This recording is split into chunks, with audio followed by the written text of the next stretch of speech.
Good afternoon, and thank you for joining us. My name is Robin Maggio, and I'd like to welcome you to our webinar, How to Maximize the Benefits of Screen Time for Children with ADHD. Today's webcast is part of CHADD's National Resource Center on ADHD's Ask the Expert series. The NRC is funded by the U.S. Centers for Disease Control and Prevention and provides reliable, science-based information about current medical research in ADHD management. We have health information specialists available Monday through Friday between 1 and 5 p.m. Eastern Time. You can reach them at 800-233-4050. It is a pleasure to introduce today's expert, Dr. Randy Kulman. Dr. Kulman is the founder and president of Learning Works for Kids, an educational technology company that specializes in using video games to teach executive functioning and academic skills. For the past 25 years, Dr. Kulman has also been the clinical director and president of South County Child and Family Consultants, a multidisciplinary group of private practitioners that specializes in assessment and interventions for children with learning disorders and attention difficulties. Additionally, Dr. Kulman's the author of numerous essays and book chapters on the use of digital technologies for improving executive functioning skills in children. He's the author of 2 books, Train Your Brain for Success, A Teenager's Guide to Executive Functions, and Playing Smarter in a Digital World. Again, we are pleased to welcome Dr. Kulman. Okay, terrific. Okay, thanks. Thank you, Robin, and I appreciate you having me here today. I'm looking forward to talking to everyone and answering some questions later as well. I want to just tell you a little bit about how I became interested in technology and kids with ADHD. I think that might be helpful in understanding what we're going to be talking about today. Primarily, I do neuropsychological evaluations, been working with kids for about 30 years. Always asking the families, what do the kids like to do? What are their favorite things? I want to know what's special about kids. I want to know all the positive things about these kids with ADHD who come into my office because they're struggling in schooling, having difficulties in other areas of their life. And so frequently, I hear about how they love games and technology. 25 years ago, they were the kids who fixed the VCRs, for those of you who can remember VCRs. Now, they're the kids who play Minecraft. They're the kids who show their parents how to use their cell phone. So these kids love technology, and I began asking, how can we use those technologies to help these kids? The technologies are something that they could learn from, but obviously they're not learning quite enough because they're coming to my office and they're still having these difficulties. So I began trying to think about that, and as a result of all that effort, we developed the Learning Works for Kids website, which is essentially a technology website for parents and educators to help them to find the games and technologies that can help kids with special needs to improve executive functioning skills and other types of skills as well. So today, what I'm hoping when we're done, you will have a better sense of how kids are using technology, why kids with ADHD love these technologies so much, and then looking a little bit about how to take those technologies and to make them useful for kids, to make them really positive. I will say this, the technologies are not going away. They're here to stay. They're going to become more and more prominent in our kids' lives. And if we don't interact with our kids and do something about it, they'll just take over our kids' lives as well. So the first thing I want to do is talk a little bit more about how prevalent games and technologies are in the lives of our kids, whether that be a kid with ADHD or a typically developing kid, it doesn't matter. Technology is everywhere. And it's not just for the kids, by the way. For many of you adults, I don't know how many of you have become Netflix junkies. I know my wife has. She's got all of her shows now, and it's a nonstop sort of Netflix party at my house sometimes. But I think that these technologies are so powerful for kids because they're growing up with them. Typical kids between the ages of 8 and 18 spend 7 hours and 38 minutes a day, according to a Kaiser Foundation study, working with digital media. That was a 2010 study. A more recent study conducted by Common Sense Media indicates that teenagers are now up to 9.5 hours per day.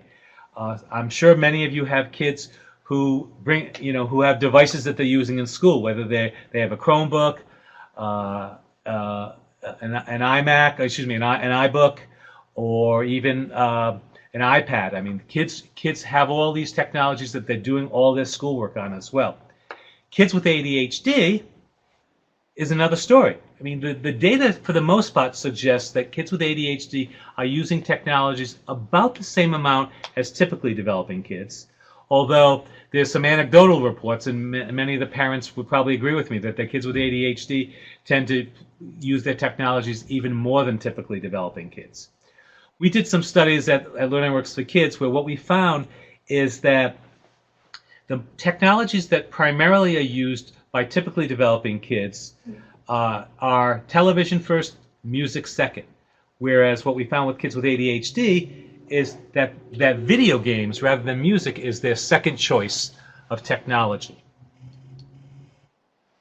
So why would these kids, rather just play with video games than do other kinds of things?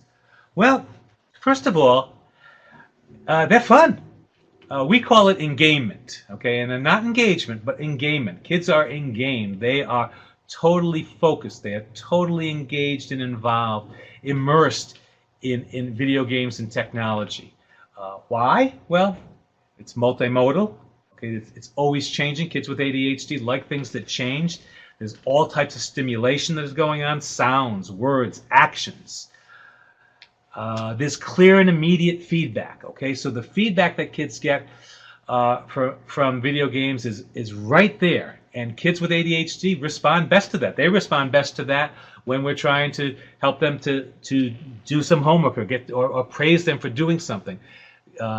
Point of performance, immediate feedback is one of the key things that we want to use for kids with ADHD to help keep them on task. Trial and error learning. Okay, through guided discovery is important. Kids don't learn to play a video game by reading the instructions. They learn to play a video game by playing the game and making mistakes. One of the things that we see with kids with ADHD is they get too used to getting negative feedback, but they're not getting negative feedback in the games that bothers them. In fact, they understand that negative feedback is how they're going to learn. And in fact, that's really one of the tools that I always encourage parents to help their kids to look at. In other words, you learn by making mistakes in video games. You can learn by making mistakes when you do your math homework as well. So this type of feedback from video games can be really very helpful for them. They also may find that video games increases the dopamine production in their brains. Dopamine being a neurotransmitter that's associated with rewards and being more focused in the brain, seems to be stimulated by video game play, and kids may find themselves focusing on that. Now, the other thing that I would say that kids with ADHD love about video games, and kids in general, is that they are really cognitively engaging. The games that kids like, the games they like the most, are not those games where they just shoot them up and kind of see how many things they can knock down or something like that. The games that they become most involved in are games that are intensely engaging in terms of their cognitive skills. There's a new Zelda game out. I don't know if any of the people listening have a child who has the new Nintendo Switch, where this Zelda game was produced for. First game in about 5 years from this series, the Zelda series. I've had conversations with a half a dozen young people already about this game. They can't get away from it. And I'm not talking about 6 or 7-year-olds. I'm talking about 15-year-olds and 20-year-olds who are really engaged in this because of the cognitive engagement. So let's talk a little bit about games and learning. Do kids learn from games? Well, do kids learn from play? That's a basic premise of child psychologists. The best way for us to have kids learn is to have them play. Younger kids, they learn from their play. They learn to play, whether that be tic-tac-toe, they learn to play hide-and-go-seek, they learn to play all kinds of things from their play. Their play is important for their learning. Traditional play is a powerful tool for learning. Well, in today's world, digital play is part of that. Okay, and it shouldn't be the only type of play, and I probably won't have a whole lot of time to talk about that today unless people have questions about this, but I have a premise that I call a play diet, a healthy play diet. And in today's world, a healthy play diet for kids, for them to learn, involves some digital play. It shouldn't be all digital play, but it involves some digital play along with social play, physical play, creative play, and unstructured play. But kids can learn all kinds of things from technology. They can become real creative. I mean, some of you, I'm sure, have kids who make YouTube videos. That's an incredibly creative process. Not only do they have to create the video and think about what other people might want to watch, they have to learn how to put it up on a site. They learn sharing and cooperating, communicating when they're playing online games. They have to learn cognitive flexibility when they're playing games where they make mistakes, and they have to learn from those mistakes. There's plenty of research and data that suggests that kids are learning skills such as decision making. The Harvard Business School conducted a study suggesting that the best leaders, they could find the best leaders if they looked at people who played the World of Warcraft and took leadership roles in those games. Video games can improve processing speed. Kids can get better at processing information more quickly and efficiently. It can improve problem-solving skills. There are games that have been designed that can increase the effectiveness of psychotherapy. Certain games have been shown to really build the brain. For example, Tetris improves brain efficiency. Flexibility is seen in kids who play the game StarCraft. One study was really interesting, that they did a study where they showed the game Rayman Raving Rabbits improved reading fluency. So they actually compared a group of kids who they did reading instruction with for 20 hours, and they let kids play this particular video game for 20 hours. The kids who played the video game for 20 hours improved their reading fluency skills far more than the kids who got the reading instruction. There are also all kinds of really cool new games, and I'm talking about popular games for the most part here, but there are also now some cool new games and technologies, one of which is really interesting, developed by Achille, a game called Project Evo, that's going to be designed specifically as a tool for helping kids with ADHD. And they designed Project Evo from the perspective of starting with making a popular game with game mechanics that are interesting, engaging, and fun, and then moving from there and then building the other things around it. Most of the games that I'm talking about today are games that are designed specifically for being fun, but also have these other skills that kids are using when they play the games. Now, of course, there are the negative pieces to this as well. In addition to the things that you're seeing on your screen, you have to ask yourself this question, and I think it's pretty logical. The answer is pretty logical, which is, are video games and technologies and the things that we're seeing in our world today decreasing our attention spans? I can tell you it does with me. Okay, for those of you who might like sports, or particularly football, there's something called the red zone that the NFL has on every Sunday that flips from game to game to game. It's oftentimes within 5 to 10 seconds. I can barely watch it. My 20-something-year-old kids love it, and that's what they want to see. They want to see something for a brief amount of time and then go switch it on to something else. But the fact is that the technology is out there for so many things that we get bored very easily with things.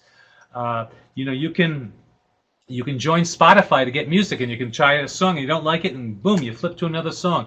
So we have these very short attention spans for things that we don't like. So that's one of the things that's going on. There's some really good data. There's see what it says, the pediatrics report here, 3 hours a day. Andrew Shabilsky, who's a psychologist who works out of Oxford in England, did a study where he found that kids who played video games for 1 hour a day were actually healthier psychologically and did better scholastically than kids who didn't play at all. That's a fascinating finding. Now keep in mind, I'm talking about video games here. So when I say 1 hour a day with video games, I'm not talking about all their technology and screen time use. The screen time use includes all kinds of other things: watching television, texting their friends, using Instagram, Twitter, whatever the kids are using. But what he found in Shabilsky's study was that kids who played for more than 3 hours a day had poorer psychological adjustment, they tended to struggle more in school and had actually lower self-esteem. So there are some clear negative factors with video game play, and there are many other ones in terms of, certainly we have some concerns about obesity and kids not getting enough exercise. And if you've got a kid with ADHD, one of the things that I can tell you is that they need to exercise, okay? They need to be outdoors. They have actually, there's been a few different studies specifically with kids with ADHD. We've been actually conducting a study at Learning Works for Kids. We've got about 600 kids now in our study. And for the most part, what we're finding is that kids with ADHD are playing games the same amount, that they're not showing any particular negative effects. However, a study that was done in 2009 suggested that kids with ADHD who played for more than 1 hour a day showed shorter attention spans. And studies that have been conducted with kids with ADHD and autism spectrum disorders indicates that this population of kids has more difficulties with transitioning and stopping video game play, and I'm sure that resonates for many of you. That's probably one of the things that I hear most in my practice with kids, which is, how do I stop my kid from playing? Because it's so difficult for kids with ADHD to transition from anything, and video games, being as engaging as they are particularly difficult for that. So one of the things that I thought about when I started getting involved with this is, what are the skills that video games kind of actually practice and employ? And what we found is that video games employ a great deal of executive functioning skills. They require planning, they require cognitive flexibility, they require sustained attention, they require working memory skills. And so the question becomes, how can we use the skills that the kids are practicing in games to actually improve their executive functioning skills outside of the game? And there are three basic methods that we look at for using games and apps and other technologies to help make game-based learning into real-world learning, if you will. The first one is thinking about practice. That if kids are practicing a skill in the game, we may be able to help them to see how they could use that same game-based skill to use in the real world. And that's primarily something you'll see in video games. Another way we think about using games and technologies to help kids improve their executive functions is the idea of support. So, for example, a time management game or an app like Notability, which helps kids to record a lecture and be able to take notes, can provide a support or structure to help with weak executive functioning skills.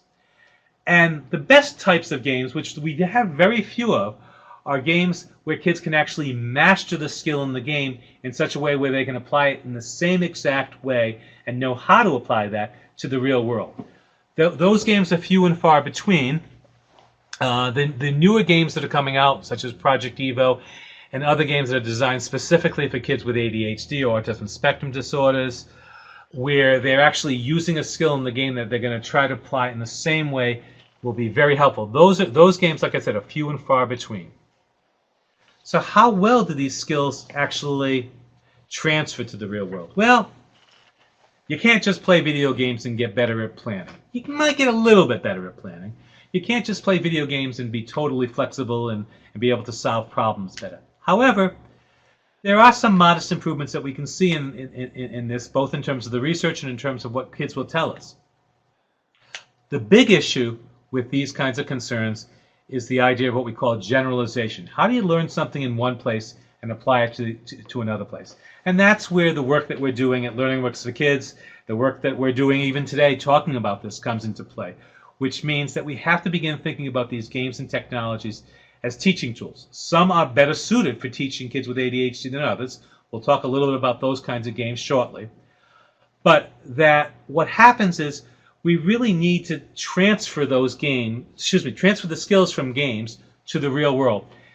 That doesn't happen immediately, particularly for kids who struggle to transfer their skills to begin with. Almost by definition, when we look at kids who have attentional difficulties or learning difficulties or social skills problems, they're not taking skills that they might have learned in one setting and applying them to the other. But we can do it, okay? And there are reasons to use games for this, not just to have a discussion with kids. First of all, if you have a discussion with kids with ADHD about improving their social skills or problem solving, they're probably going to listen to you for a very brief amount of time. But kids love playing video games. They love talking about video games. They love learning from video games. They actually want to sell their parents on the idea that, hey, I'm learning from video games. Look what I've learned. So, and they do it, and they really are practicing and rehearsing some of these kind of executive skills when they're playing those games. But the games are just not enough. We really need to take from the games and make that into real-world learning, okay? And so it would be nice if we could have embedded skills right in the game, but for the most part, that doesn't happen. So the way we talk about doing that is, let me just see if that's on the next slide. Okay, well, no, actually, I don't have that slide in. So, but the games aren't enough. So the way we talk about doing that at Learning Works for Kids is we help parents to understand.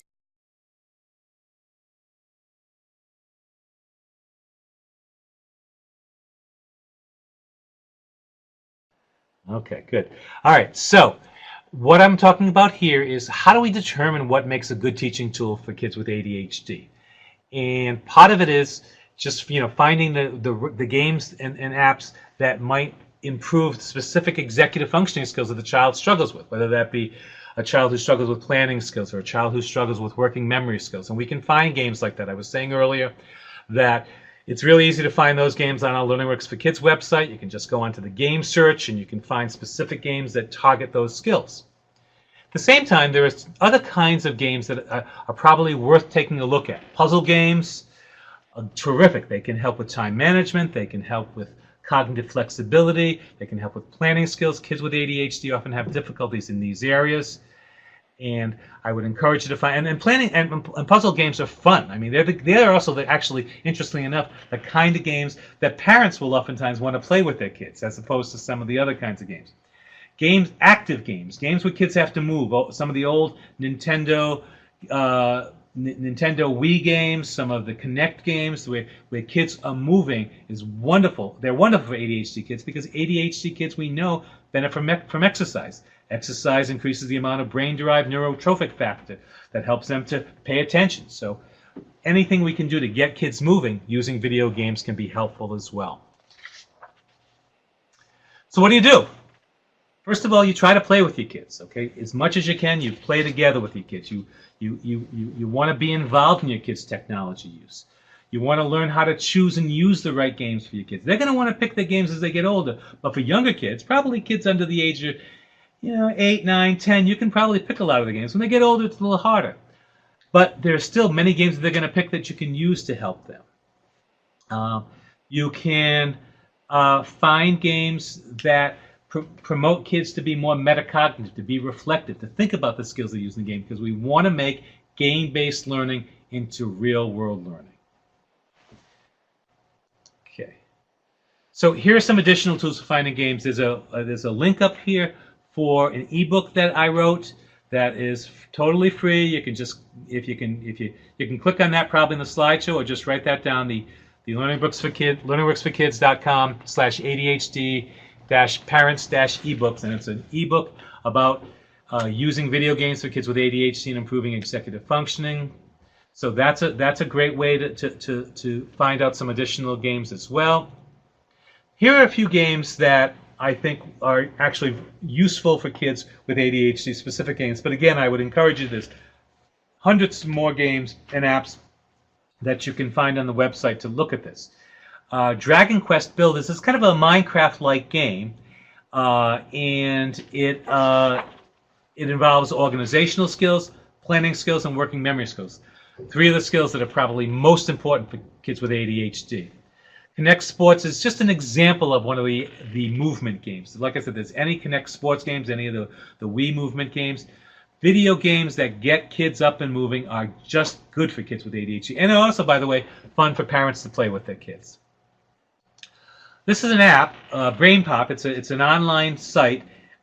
We love it for kids with ADHD because it's a lot of learning, and more academic learning than other things, but there are games built into it that keep the kids engaged. So for kids that I see in my practice, I'm frequently saying to the parents, Brain Pop is a wonderful tool for your kid to be learning over the summer. I think that most kids with ADHD or any learning, and especially kids with any learning issues, they should be in school 12 months a year. And I don't mean school in a schoolhouse 12 months a year, but they need to be learning 12 months a year. Brain Pop is a wonderful tool for that. We think it's a great way to engage kids with ADHD who might not want to be reading or doing other things, doing other kinds of learning activities, but this is a way to get them engaged. That is my last slide. What I will ask everyone to do if they're interested and can help us is to go and find us on on Facebook. Learning Works for Kids on Facebook. Following us on Twitter is always It's helpful. We've got a great Pinterest, really active Pinterest site. So all those kind of social media things help us to get the word out to other people. And if you have friends or family who have kids with ADHD, we've got lots of information. We want to share it with people and let them be able to use that so that they can make better use of these games and technologies. Okay, great. Thank you, Dr. Kulman. Ready for questions, Rob? We will move right into questions. So as a reminder to our participants, I think everyone has found where they can submit their questions, but we will get to as many questions as possible.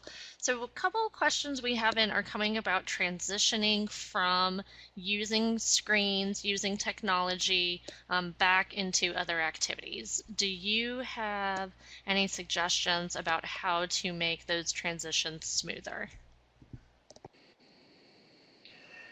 That is probably the most difficult question I get asked. It really is. And so let me tell you some of my thoughts. First of all, I think to the degree that a parent understands what a kid is doing with their technology, that can help. So, for example, if they're playing a sandbox game like Minecraft, just understanding that that game is endless, and sitting down with the kid and saying, let's set a goal of something you can do so you'll be able to quit and leave the game is important. Understanding that for some kids, they'll be playing a game like Minecraft, or they'll be playing. They might be playing a game on Steam. There's certain online games on Steam that if they quit the game, they literally get in trouble. They lose points. They can become kind of a persona non grata. So understanding is one of the first things that you want to do. If you understand that stuff first, you're probably going to have a little bit less of a problem. A second thing to do is really to have some clear limits as to when kids can play. The old school was that these things are bad for kids. Well, I think if you look at the games differently and you recognize that there's something positive that the kids can get out of it, you can set better limits on that, because you might be able to set some limits on games that you don't want them playing for a long time, but allow them to use technology in some other ways. Practicing with kids with ADHD and transitions in other areas is likely to be helpful as well. So if you can find some ways to help them to be able to transition from freight, so for example, getting ready for bed at night, if you find some ways that work there, using the same kinds of tools can be helpful. And if necessary, you need to be in control of the controller. And what I mean by that is most of the games that kids are playing these days are not console games, and if they are console games, you can take away the controller, but they're internet games. And if you're in charge of the internet and you're really getting into arguments with the internet, you can say, listen, I'm shutting the internet off on the house at this point in time. In order to do that, you might need to have the internet based out of your own bedroom. Your router, you may need to have it in your bedroom. There are tools and apps that you can buy that you can shut it off, as long as you don't let your kids know your passwords, of course. So if you really have to go that far, you can do that as well. Great, thank you. What about we have a parent who plays online games with their child a lot and finds that he gets frustrated, especially when he's losing, and wants to quit. So any suggestions on to help their child persevere? Sure. Well, that's actually one of the ways that video games, I think, for many kids, actually works in a very positive way. So before I answer the question, let's take a step back and take a look at that. As I was saying earlier, almost by their very nature, video games require that you learn by making mistakes. that you recognize that you're going to be frustrated. You recognize that there may be a boss level that's so difficult to beat that very few people beat it. So that kids will oftentimes kind of learn that. And I think that for many kids with frustration, if you can help them to recognize how they have learned from previous levels where they didn't succeed, where they struggled, where it was difficult for them, is the beginning of helping them to become less frustrated in other places. Hopefully, not just when they're playing video games, but hopefully when they bring home their math problems that they don't know how to do, or when they get a bad grade in the test and they say, okay, I need to do some things differently. I do think that some of the traditional kinds of tools that we use to help kids in learning how to handle frustration would be helpful. If you're playing a video game with your kid, one of the things to do is to model a little bit of frustration yourself, and then model solving that problem. So in other words, being a little frustrated. Maybe we don't want to swear in front of our kids, but saying, "Oh shoot, why did that happen?" and kind of allow the child to see that you will get frustrated as well. And then say, okay, stepping back and showing them what they can do. Another tool that can help with frustration when those kinds of things happen is to take that as an opportunity for learning. One of the things that you can do with video games these days is you can learn to play these video games by watching other people play these video games who are really good at it. So pairing up with your child and going in and watching some YouTube videos of other people who are experts in playing the video game might be a way to learn how to beat that level, or to succeed more readily, to develop some new skills. And it's also an opportunity to share some time with your kid to kind of do that. It's a way of saying, how do I learn more so that I can get better at things? It's one of the lessons that I think we want kids to take from this. And I'm sure that many of the parents out there have kids who love watching YouTube videos. And by the way, while I'm thinking about this, actually, one of the things that we've developed at Learning Works for Kids, I've got a couple of students who work with me. These are all gamers. And by the way, I need to make a disclaimer, okay? I am not a gamer. I am an old man by gaming standards. I love watching games, at least the Patriots and the Red Sox, for those of you who might be New Englanders or who don't like the Patriots. That's okay, too.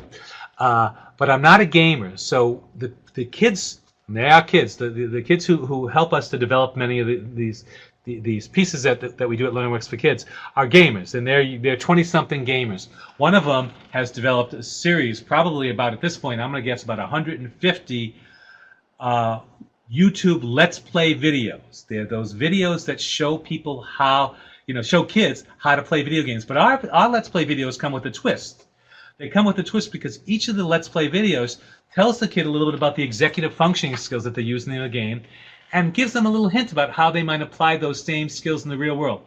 Again, all this stuff's totally free. You can go on to our YouTube channel and check those out. And we're actually starting to do a whole bunch of these YouTube videos for parents. So if you want to learn a little bit more about how to play Minecraft and what it's about, or you want to go play Pokemon Go with your kid, or you want to learn some skills about setting limits, you can go onto our YouTube channels and find our videos there as well. And again, I very much appreciate if you can share those with other people who'd have an interest. We think they're really great. We have not done anything to publicize them, unfortunately. This is probably the most publicity that they've ever gotten. And I think they're just a great tool. They're fun for kids, by the way. We made these videos in a way that they'd be fun.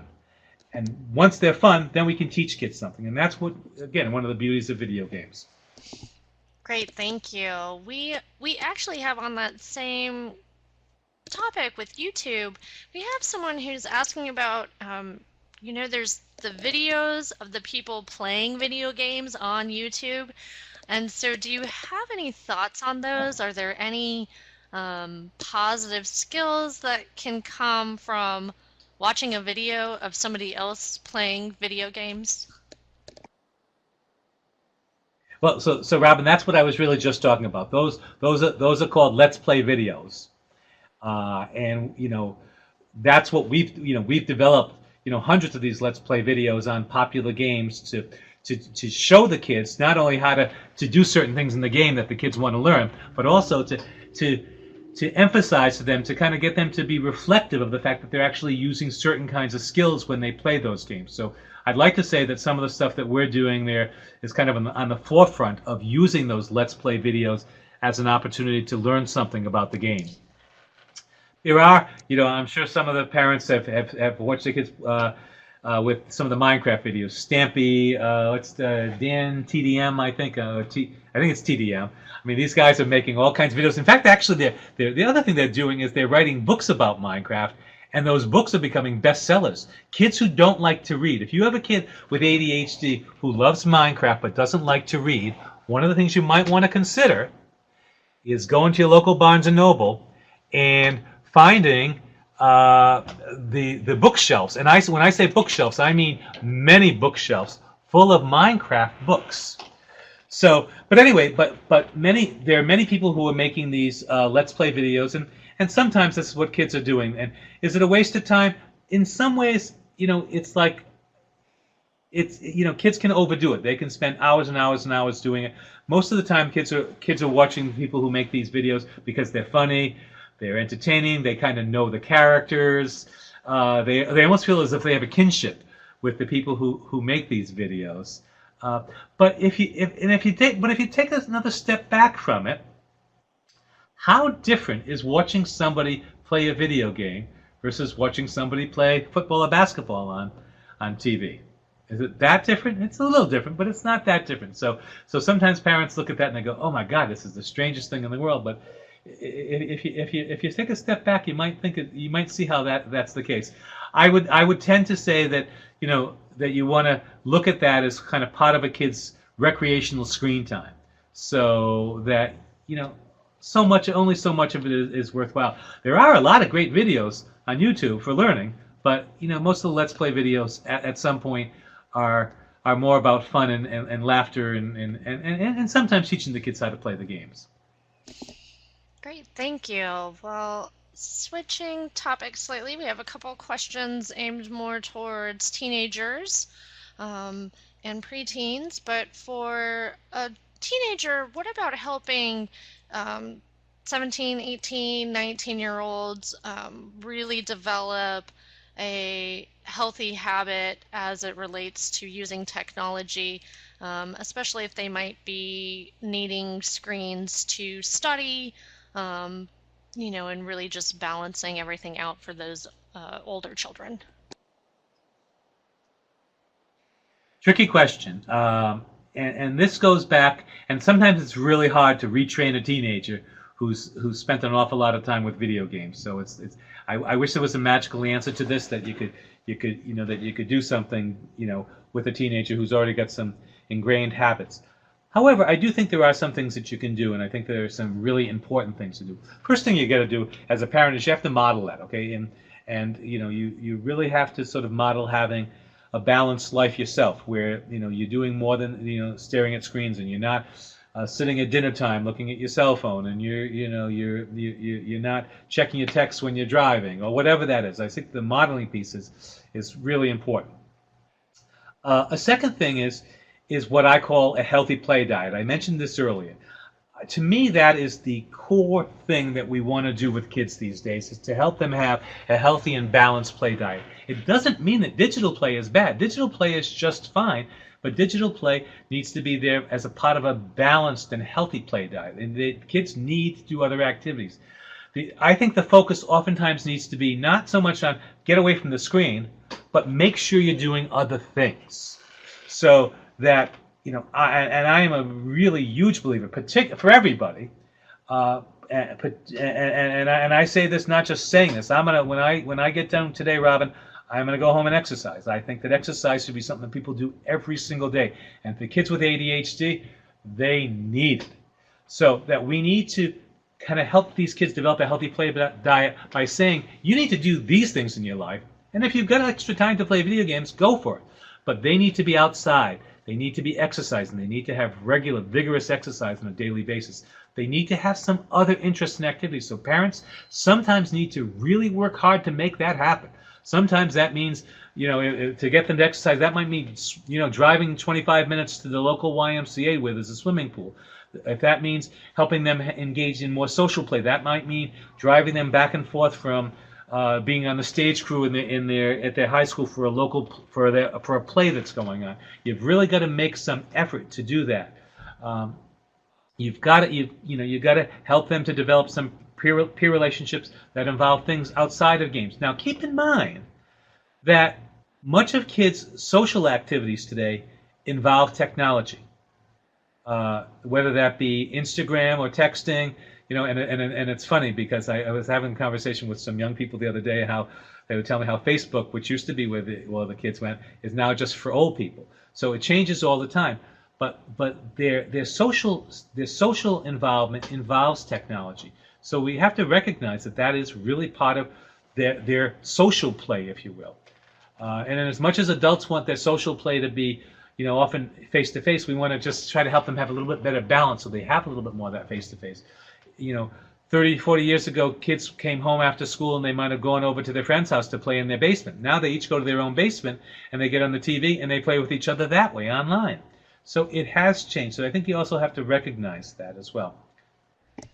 All right, and to follow up with that, thank you. That was some great advice. And to follow up, we do have some specific questions from parents wondering, so how much time is per day is a good recommendation? Okay, so let's make the distinction here between video game playtime and other screen time, okay? And first of all, there's not one size that fits for all. Okay, that's parents need to take a look at their own sensibilities about these issues. They need to look at their own kids. So if we've got a kid, for example, who is on the tennis team, getting all A's and B's in school, has a lot of friends, gets his homework done or her homework done really easily, but has 2.5 hours at nighttime when she and her friends play some kind of video game online, she's probably okay. On the other hand, there are a lot of kids where that's not okay because it's taking too much time away from their other activities. Kids have screens in front of them all the time now. The most kids, even in first and second grade now, are doing lots of their homework on the screen. They might be using IXL Math or Dreambox Math. They might be using Lexia for reading. There's all kinds of things that are happening on screens these days. So we have to make that distinction. And again, we also have to make that distinction about screens as an opportunity for communication. That's how kids communicate. So we have to take a look at that.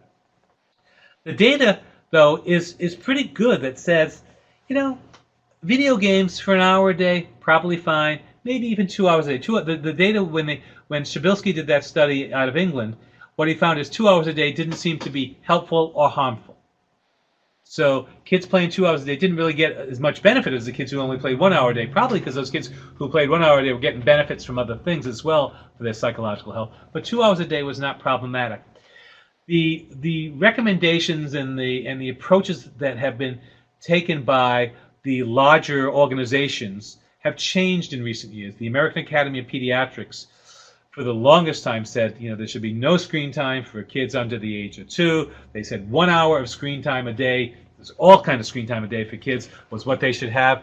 And they've changed their tune because it's just not realistic. It has nothing to do with the reality of what's going on with kids these days. So they've changed their approach to that as well. They're recognizing that interactive game time with parents involved for younger kids is okay. They're also recognizing that kids are going to spend more than 1 hour a day on screen time. That's just not realistic in today's world. There are, however, kids who run the risk of becoming addicted to screens and addicted to technology. We have a new disorder in the DSM-5 called Internet Gaming Disorder. The estimates are that almost 8% of kids may be prone to that. And what we know about kids with ADHD, of course, is that kids with ADHD and adults with ADHD are more prone to addictive problems. So there's a higher risk for kids with ADHD, and we need to recognize that kind of stuff. It's not happening quite as much here as it is in other countries. In other countries, in South Korea and China, we're seeing real serious concerns with this. Less so in the U.S., but it's there. So recognizing these issues and setting some limits is appropriate.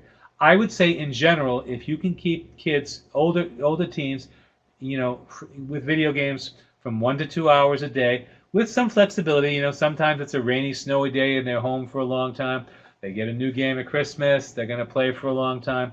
But again, I think the key is focusing on the other activities so that there's just less time for video games. I mean, one of the rules of thumb that I talk about with parents with kids with ADHD all the time is if you can keep your kid really busy. I say if you go on for example, if you're going on a road trip, and you should bring a road trip bag that's about that's the size of about 10 normal purses, filled with stuff for the kids to do. The more you can keep a kid with ADHD active, engaged, and involved in positive activities, the less there is time for problems. So, that kind of approach I think is really important.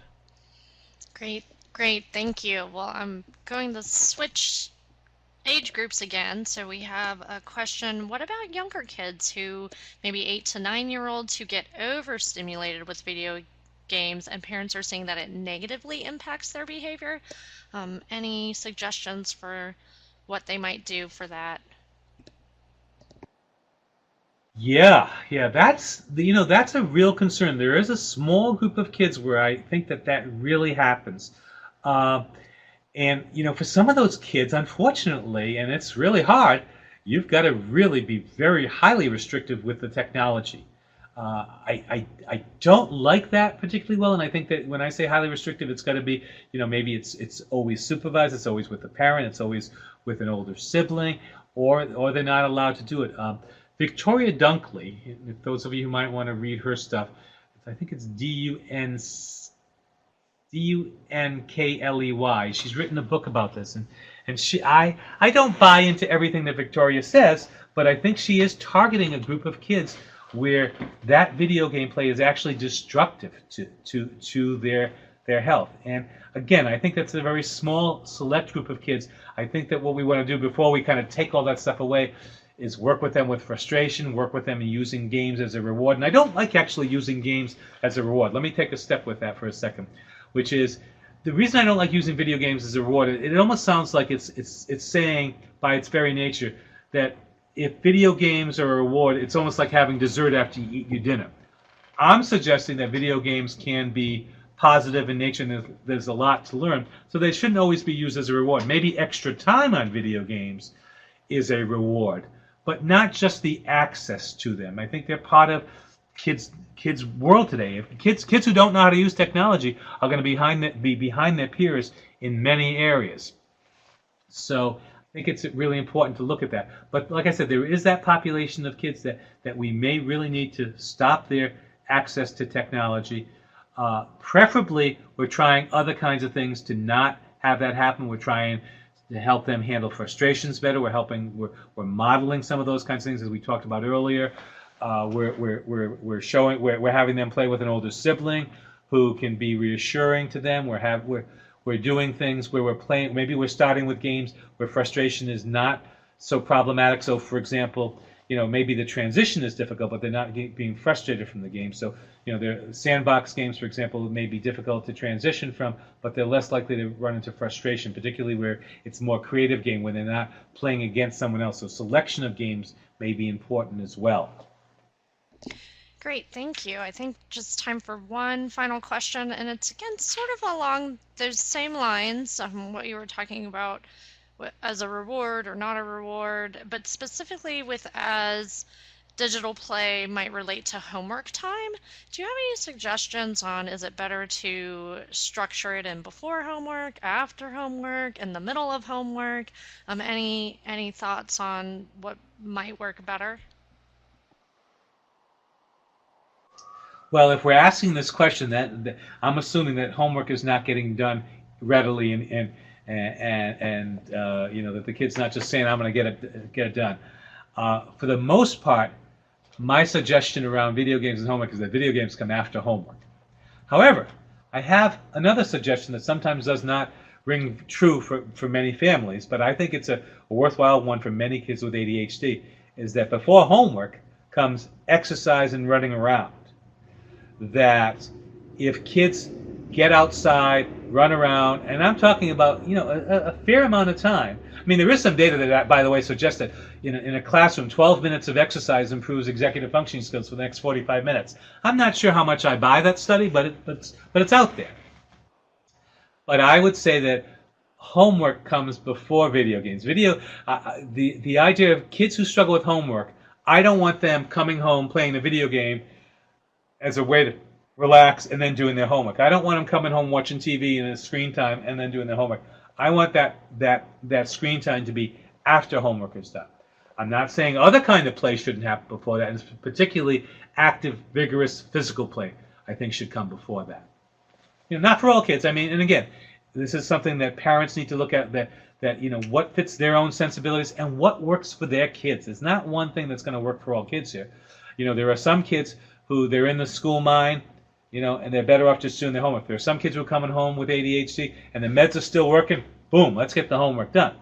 But if your kid's coming home, they don't take medication or the medication's worn off, they can't concentrate, they're burned out from school, getting them to run around, getting them to be outside, to me, is the first step, not video games. Video games is not going to help them get their homework done. Great, thank you. Well, that is all the time we have for our webinar today. So thank you so much, Dr. Kulman, for a wonderful presentation. And this concludes today's webcast.